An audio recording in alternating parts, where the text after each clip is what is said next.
ಸೊರಬ ತಾಲೂಕಿನ ಪಂಚಾಯತ್ ರಾಜ್ ಇಂಜಿನಿಯರಿಂಗ್ ವಿಭಾಗದ section officer Parashuram ಹೆಚ್ ನಾಗರಾಳ ಇವರು ಲೋಕಾಯುಕ್ತರ ಬಲೆಗೆ ಬಿದ್ದಿದ್ದಾರೆ.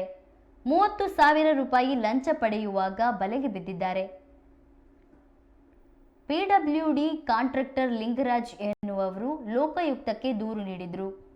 ಸೊರಬ ತಾಲೂಕಿನ ಚಿಲನೂರು ಹಾಗೂ ಕಣ್ಣೂರು ಗ್ರಾಮಗಳ ರಸ್ತೆ ಡಾಂಬರೀಕರಣ, ರಸ್ತೆ ದುರಸ್ತಿ, ಅಭಿವೃದ್ಧಿ ಸೇರಿದಂತೆ ಒಟ್ಟು 77,56,437 ರೂಪಾಯಿ ಬಿಲ್ ಬಾಕಿ ಇತ್ತು. ಇದಕ್ಕೆ ಶೇಕಡಾ 3% ಲಂಚ ನೀಡಬೇಕು ಎಂದು ಅದರಲ್ಲಿ 1,63,000 ಲಂಚವನ್ನು ಪಡೆದುಕೊಂಡಿದ್ದಾರೆ. ಮತ್ತೆ 70,000ಕ್ಕೆ ಬೇಡಿಕೆ ಇಟ್ಟಿದ್ದರು. ಆ ಹಿನ್ನೆಲೆಯಲ್ಲಿ ಲೋಕಾಯುಕ್ತದ ಮೊರೆ ಹೋಗಿದ್ರು.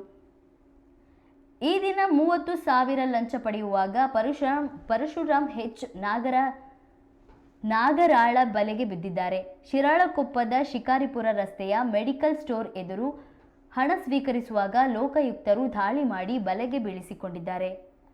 ಲೋಕಾಯುಕ್ತರು ವಶಕ್ಕೆ ಪಡೆದು ತನಿಖೆ ಕೈಗೊಂಡಿದ್ದಾರೆ. ಲೋಕಾಯುಕ್ತ ಡಿವೈಎಸ್ಪಿ ಮಂಜುನಾಥ್ ಚೌಧರಿ ಮಾರ್ಗದಲ್ಲಿ ಈ ದಾಳಿ ನಡೆಸಲಾಗಿದೆ.